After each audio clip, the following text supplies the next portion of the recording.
वेंकटेशाय। महायोगिन तरिगुंड वेंगमांबा जी की रचनाओं में जो भक्ति तत्व है, उस भक्ति तत्व के अंदर जो रहस्य छिपा हुआ है, उसी को हम वेदांत कहते हैं। माने भक्ति के तरह तरह के मार्गों के बारे में हमने जान लिया, तो उसके साथ साथ अभी हम ये भी जान लेंगे कि उसमें क्या रहस्य ऐसा छिपा हुआ है। तो वेदांत शब्द के बारे में जब हम विचार करेंगे, वेदों का अंत, वेदों का क्या अंत है? वेदों का कोई अंत होता है क्या? कभी होता ही नहीं। तो अंत का क्या अर्थ है? माने जो सबसे उत्तम विषय उसमें बताया गया है, उसको हम वेद अंत कहते हैं। माने वेद का जो सारभूत है, वेदों में जो सबसे उन्नत, सबसे उच्चतम विषय बताया गया है, उसको हम वेदांत कह रहे हैं। तो इसके पहले हमने श्रवणम, कीर्तन, नामस्मरण, पूजा विधान, अर्चना, दास्य भक्ति, सख्य भक्ति, आत्मनिवेदन, ये सब जो है वो ऊपर से तरह तरह के अलग अलग के रूप हमें दिखाई देते हैं। लेकिन इन सब के अंदर एक फिलॉसफी छिपा हुआ होता है। वेदांत को ही हम फिलॉसफी कहते हैं। ये फिलॉसफी सिर्फ वेदों के बारे में ही नहीं, हमारे जीवन के लिए भी एक वेदांत होता है। हर एक काम के लिए एक वेदांत होता है। तुम जो भी काम करते हो उसका पीछे क्या फिलॉसफी है, उसको जो जान लेते हैं, वही सबसे उच्चतम आदमी बताया जाता है उस पर्टिकुलर क्षेत्र में। उस विशेष क्षेत्र में कृषि करने वाले लोगों को हम डॉक्टर ऑफ फिलॉसफी कह के एक पीएचडी देते हैं उनको। क्यों देते हैं? क्या फिलॉसफी भैया? किस फिलॉसफी के बारे में उन्होंने बताया हमें? ये सब फिलॉसफी नहीं है। अपने अपने क्षेत्रों के जो मुख्य उद्देश्य हैं, उन उद्देश्यों के बारे में हमें बताने वाला जो काम होता है, उसी को हम फिलॉसफी कह रहे हैं। तो भगवान के बारे में चर्चा हो रही है यहां पर। तो भगवान के बारे में हमें जो भी बता रहे हैं, उनको ही हम यहां पर सही अर्थ में वेदांत कह सकते हैं। माने अन्य वेदांत भी वेदांत हो सकते हैं, लेकिन भगवान से संबंधित जिस ज्ञान का जो मूल क्षेत्र है, उसी को हम वेदांत कह सकते हैं। वही वेदांत यहां पर हमें बताया जा रहा है। तो नवविधि भक्ति मार्ग जो है वो बाह्य रूप से हमें दिखाए जाने वाले, लेकिन अंदर से अंदर एक प्रक्रिया ऐसे चलती रहती है जिसको हम वेदांत कहते हैं। वही इन कामों को चलाने वाला है। अगर वो वेदांत सही हो तो ये सभी काम सही तरीके से चलेंगे।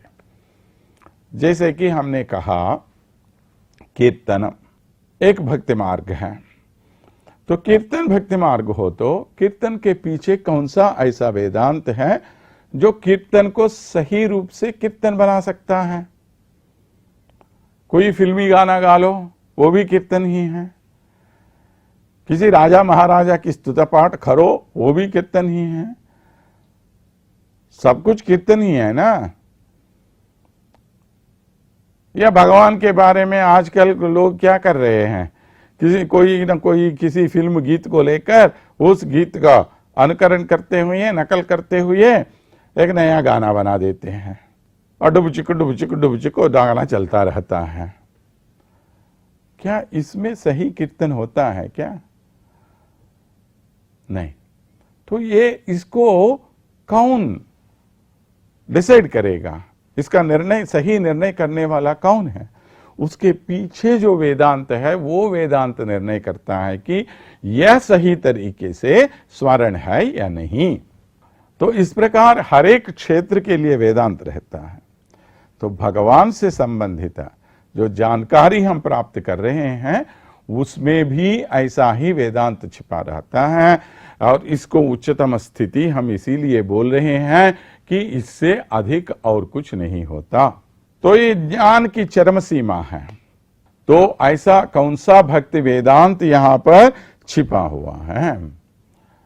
तो तरिगोंड वेंगमांबा जी जो महाभक्तिन और महायोगिन हैं, उनको जो वेदांत है वह श्री वैष्णव वेदांत है। माने श्री वैष्णवों का जो भी सिद्धांत है वही सिद्धांत इनका भी है। जिस सिद्धांत को नारद महर्षि जैसे महापुरुषों ने, शांडिल्य, वैखानस आदि महामुनियों ने जिस वेदांत को आगे बढ़ाया वही वेदांत तरिगोंड वेंगमांबा जी का भी है। तो आजकल इसी वेदांत को कई रूप प्रचार में हैं। तो एक एक अपने अपने तरीके से वेदांत की परिभाषा देते रहते हैं। इनको हम इंटरप्रिटेशन जो कहते हैं। ऐसे सही कई सारे इंटरप्रिटेशंस होते हैं हमारे, सिर्फ हमारे सनातन धर्म में ही नहीं, दुनिया में जितने सारे धर्म हैं हर एक धर्म में इस प्रकार अपनी अपनी रीति से वेदांत के अर्थ को थोड़ा इधर उधर करके बताते रहते हैं। लेकिन जो सही अर्थ है उस पर जो टिके रहते हैं वही धर्म चलेगा और बाकी सब कुछ समय के लिए रहेंगे और चले जाएंगे। तो इस रीति से देखने पर तरह तरह के वेदांत सिद्धांत हमारे सनातन धर्म में भी है। उनमें एक प्रमुख सिद्धांत है श्री सिद्धांत, श्री वेदांत कहते हैं इसको। इसके प्रवर्तक के रूप में हम भगवद रामानुजाचार्य स्वामी जी को लेते हैं। लेकिन ऐसा अर्थ नहीं है कि सिर्फ रामानुजाचार्य से ही ये प्रारंभ हुआ, उनके पहले भी था। जैसे हमने कहा नारद महर्षि, वैखानस महर्षि, शांडिल्य, इन सब महर्षियों ने भी जो भी बताए उन सब के आधार पर ही ये चला है। वैसे तो उनके अपने जमाने में ही यामुनाचार्य जैसे महान महापुरुष हुए, उन्होंने भी इस वैष्णव धर्म को आगे चलाया। लेकिन ये क्यों श्री सिद्धांत कहलाया गया है? कौन है ये श्री? श्री के कई सारे अर्थ हैं। तो भगवान विष्णु को वे अपना सर्वोत्तम या सबसे उन्नत भगवान मानते हैं। उनके साथ साथ माने सिर्फ श्रीमन नारायण को ही नहीं, उनके साथ लक्ष्मी देवी को भी अपनाते हैं। तो इसलिए ये श्री सिद्धांत हो गया। श्री माने लक्ष्मी। तो लक्ष्मी नारायण सिर्फ नारायण की पूजा नहीं करते या सिर्फ लक्ष्मी देवी की पूजा नहीं करते, श्री के साथ रहने वाले नारायण की पूजा। इसलिए श्री नारायण या लक्ष्मी नारायण, इनकी उपासना करना श्री सिद्धांत का प्रमुख उद्देश्य है। बाद में श्री कृष्ण जी को भी इन्होंने अपनाया, श्री रामचंद्र को भी अपनाया, क्योंकि ये दोनों भी श्रीमन नारायण के अवतार मानकर। तो इस प्रकार श्री सिद्धांत में लक्ष्मी नारायण जी को और सीता रामचंद्र जी को, वैसे ही राधा कृष्ण या रुक्मिणी कृष्ण या सत्य कृष्ण इस प्रकार स्वीकार किया जाता है। तो इस श्री सिद्धांत का जो मूल तत्व है वह माने उसका अधिक अधिक प्रभाव हम वेंगमांबा जी की रचनाओं में देख सकते हैं। इसके साथ साथ और भी सिद्धांत आए, उनके बारे में भी हम थोड़ी सी चर्चा करेंगे आगे। तो क्या है इस श्री सिद्धांत का मूल तत्व? थोड़ी सी गहराई तक हम अंदर चलें क्योंकि वेदांत की जो परिभाषा होती है, थोड़ा सा अंदर अगर हम नहीं जाएंगे तो कुछ भी समझ में नहीं आएगा, और दूसरे सिद्धांतों के साथ थोड़ी बहुत तुलना भी हो जाएगी यहाँ पर, क्योंकि तभी तो हमें समझ में आ जाएगा और वहाँ यहाँ क्या अंतर है। पहला है, इसमें मायावाद का खंडन किया गया। क्या है मायावाद? इसके पहले बताया गया है अद्वैत सिद्धांत में, ब्रह्म सत्यम जगन मिथ्या, माने सिर्फ भगवान ही सत्य है और सारा संसार, सारी सृष्टि मिथ्या, माया है। इसका खंडन किया गया है श्री सिद्धांत में। श्री सिद्धांत ये बताता है कि ब्रह्म भी सत्य है, प्रकृति भी सत्य है और सृष्टि बन, यहां पर जो मानव है सब सत्य ही है। तो ये भगवान की एक क्रीड़ा है। तो इन दोनों में क्या अंतर है फिर आपको? जब आप ये कहेंगे कि सारी सृष्टि माया ही है, वास्तव नहीं है बोलेंगे, तो यहां पर हम जो भी काम कर रहे हैं, जो भी प्रवचन दे रहे हैं, जो भी पूजा पाठ कर रहे हैं, जो भी भक्ति हम दिखा रहे हैं, क्या ये सब माया ही है? सिर्फ ये सब झूठ ही है? तो हम क्यों तड़पे इसके लिए? क्यों हम ये सब काम करें? जब इसमें वास्तविकता नहीं है तो क्या कोई भी ये काम करेगा? तो यहां पर आकर मायावाद का खंडन किया गया। माने इस प्रकार के बहुत ऐसे सारे तत्व हैं, क्योंकि उतनी गहराई तक हम नहीं जा सकते, इसलिए थोड़ी सी जानकारी ऊपर से, जहां तक मेरा ज्ञान है वहां तक आपको सूचित करने का प्रयास कर रहा हूं मैं। और अद्वैत सिद्धांत में जीव और आत्मा दोनों एक ही हैं। आत्मा और परमात्मा में कोई अंतर नहीं है। सो हम कहा गया है। सो माने वह, सह अहम, माने वो भगवान जो है वही मैं हूं, मैं जो हूं वही भगवान है। हम दोनों में कोई अंतर नहीं है। लेकिन श्री संप्रदाय के अनुसार भगवान और जीव दोनों एक नहीं होते, लेकिन यह मतलब नहीं है कि दोनों अलग अलग हैं। हम उनके अंश मात्र हैं। यानी भगवान ने ही हमारी सृष्टि की है, लेकिन सिर्फ एक छोटा सा अंश है। हम उनकी तरह कभी पूर्ण नहीं बन सकते, क्योंकि भगवान में सबसे उच्चतम गुण है। ऐसे भगवान के साथ हम कैसे अपने आप को तुलना कर सकते हैं? तो वो एक विशिष्ट व्यक्ति है, विशिष्ट आत्मा है, हम साधारण सी आत्मा। इसीलिए एक प्रकार की एकता भी है, लेकिन उनमें माने परमात्मा में एक विशिष्टता भी है। इसके लिए इसको एकता होने के कारण अद्वैत बताया गया है। अद्वैत माने द्वै माने द्वे माने दो, अद्वैता दो नहीं है, एक ही है। लेकिन ये एकता ऐसी एकता नहीं कि वो और हम दोनों समान हैं, वो हमसे विशिष्ट है। इसलिए इस संप्रदाय को विशिष्ट अद्वैत संप्रदाय बताया गया है। हम भी सोच सकते हैं ना, हम में कितनी सारी गलतियां होती हैं, कितने बेकार काम करते रहते हैं हम। क्या भगवान भी हमारी तरह काम करेगा? भगवान में भी इतनी सारी कमियां होती हैं। क्या भगवान संपूर्ण नहीं है? या भगवान में जो पूर्णता है उस प्रकार की पूर्णता हम में है क्या? नहीं है। तो हम कभी उनका जैसा नहीं बन सकते। हां, हम उनके ही तो हैं, लेकिन वहां से अलग है। माने जीव और आत्माओं का, इन दोनों का स्वतंत्र अस्तित्व है, यह मानता है हमारा सिद्धांत, जिसको श्री संप्रदाय कहते हैं। इसके पहले यह बताया गया है कि भगवान पर जो भक्ति है वो सबसे चरम भक्ति है। नहीं, इन्होंने क्या कहा, भागवत भक्ति ही चरम भक्ति है।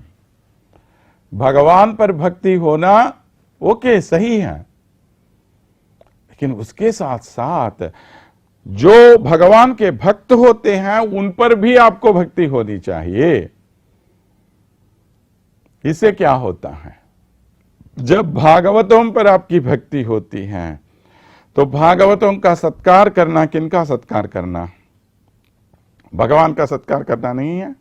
जिन्होंने अपना सब कुछ उस भगवान के लिए न्यौछावर कर दिया है, ऐसे लोग ही भागवत है ना।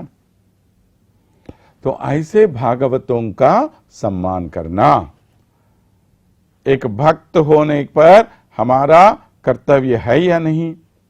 तो इसलिए भागवत भक्ति चरम भक्ति बताई गई है।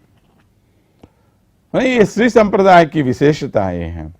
ये सब हम देख सकते हैं हमारी वेंगमांबा की रचनाओं में। तो इसके पहले ये बताया गया है भगवान में कोई विशिष्टता नहीं है। भगवान निराकार है, निर्गुण है। भगवान का कोई आकार नहीं है, उनमें कोई गुण है ही नहीं। ये कैसे हो सकता है भैया? अगर भगवान में कोई गुण न हो तो हम क्यों उनको इतना मान रहे हैं?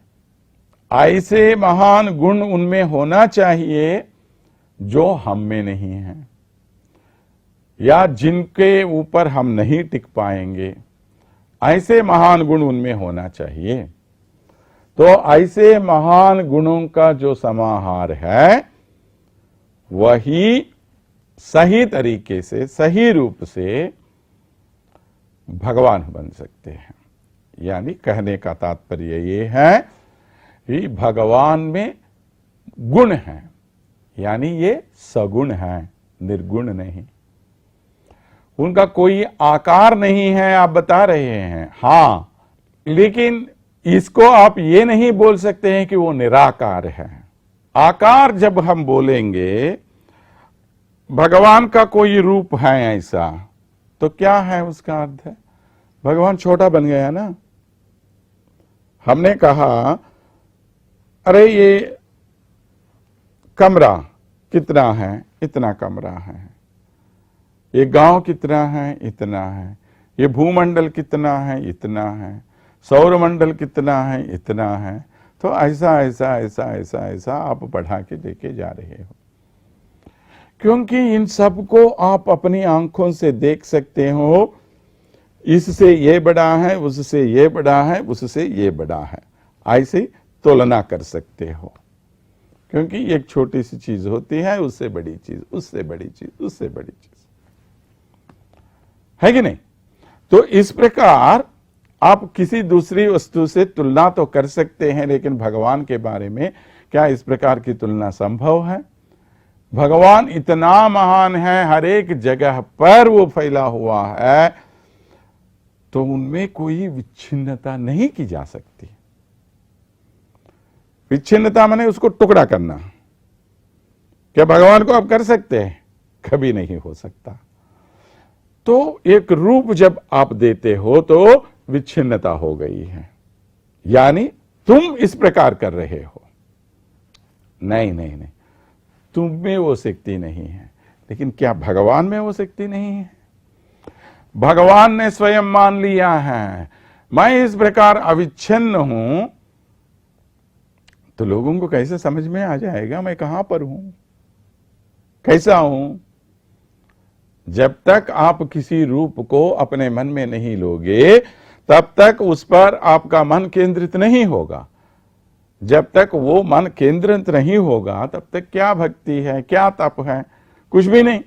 इसलिए उन्होंने स्वयं अपने रूप को कम करते करते करते करते करते करते आया।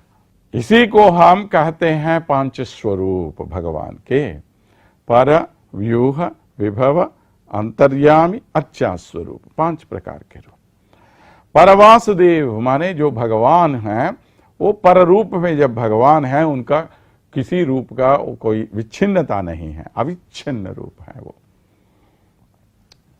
भगवान ने सोचा इस प्रकार के अविच्छिन्न रूप से लोगों को समझ में नहीं आ जाएगा, सोचकर उन्होंने अपने रूप को 4 भागों में खंडित कर दिया। उसको वासुदेव, अनिरुद्ध, प्रद्युम्न, संकर्षण 4 प्रकार के रूप बताए गए हैं। तो जो हम कई सारे चित्रों में देखते हैं, भगवान ऐसे लेटे रहते हैं दूध के सागर में, दुग्ध सागर में, तो वो भगवान जो है ये परवासुदेव रूप का है वो, और उनके रूप ही हैं। 6 गुण भगवान के बताए गए हैं, वो बहुत सारे विषय हैं इसमें। तो 2-2 रूपों को लेकर संकर्षण, अनिरुद्ध, प्रद्युम्न नामक 3 रूप बताए, वो भी लोगों को समझ में नहीं आया। तो भगवान ने क्या किया है, अपने रूप को मानवों की तरह, हमारे जीवों की तरह बनाकर नीचे आ गए हैं। इस प्रकार कई सारे रूपों में आए हैं, लेकिन प्रधानतः हम 10 अवतार को लेते हैं। मत्स्य, कूर्म, वराह, नारसिंह, वामन, परशुराम, राम, बलराम, कृष्ण, कल्कि, इस प्रकार के रूप। तो इन रूपों में यहां पर आए, हमारा उद्धार किया। लेकिन वो भाग्य किनको मिला? जो लोग उस समय जीवित थे, सिर्फ उनको। जब श्री रामचंद्र थे हम नहीं थे, जब श्री कृष्ण यहां पर आए तब हम नहीं थे, तो कैसे भाग्य हमें मिलेगा? इसलिए भगवान अंतर्यामी के रूप में आकर हमारे दिलों में बस गया। एक छोटी सी दिया के रूप में, ज्वाला के रूप में हम सबके मन में बसे हुए हैं भगवान। लेकिन उसको कौन देख सकता है? जो अंतर्मुखी होकर भगवान का दर्शन कर सकता है, सिर्फ योगी, महायोगी ही कर सकते हैं वो। इसलिए भगवान ने ये निर्णय कर लिया कि मैं आके अर्चा मूर्ति के रूप में हर एक घर में बस रहूंगा। यहां पर जो तिरुमल क्षेत्र में बसे हुए हैं भगवान वेंकटेश्वर जी, वे और कोई नहीं है, वो पर वासुदेव स्वरूप जो है, वो अविच्छिन्न भगवान का जो रूप है, वही रूप यहां पर आकर वेंकटेश्वर जी के रूप में यहां पर विराजमान है। तो ऐसे भगवान हम सबके उद्धार करने के लिए हम अपने रूप को छिन्न करते हुए आते हैं। तो यही है विशिष्टाद्वैत सिद्धांत में एक प्रमुख सिद्धांत। तो ऐसी कई सारी विशेषताएं हैं विशिष्टाद्वैत सिद्धांत में या श्री सिद्धांत में। उनके बारे में थोड़ी सी चर्चा आगे भी हम करेंगे, तब हम थोड़ी सी जानकारी प्राप्त कर लेंगे कैसे इस श्री सिद्धांत का प्रभाव वेंगमांबा जी की रचनाओं पर हुआ है। तब तक के लिए स्वस्ति बोल देते हैं। ओम नमो वेंकटेशाय।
ननाथो ननाथः सदा वेङ्कटेशं स्मरामि स्मरामि।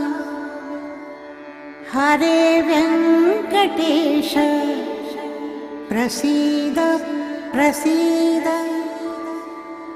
प्रियं वेङ्कटेश प्रयच्छ प्रयच्छ।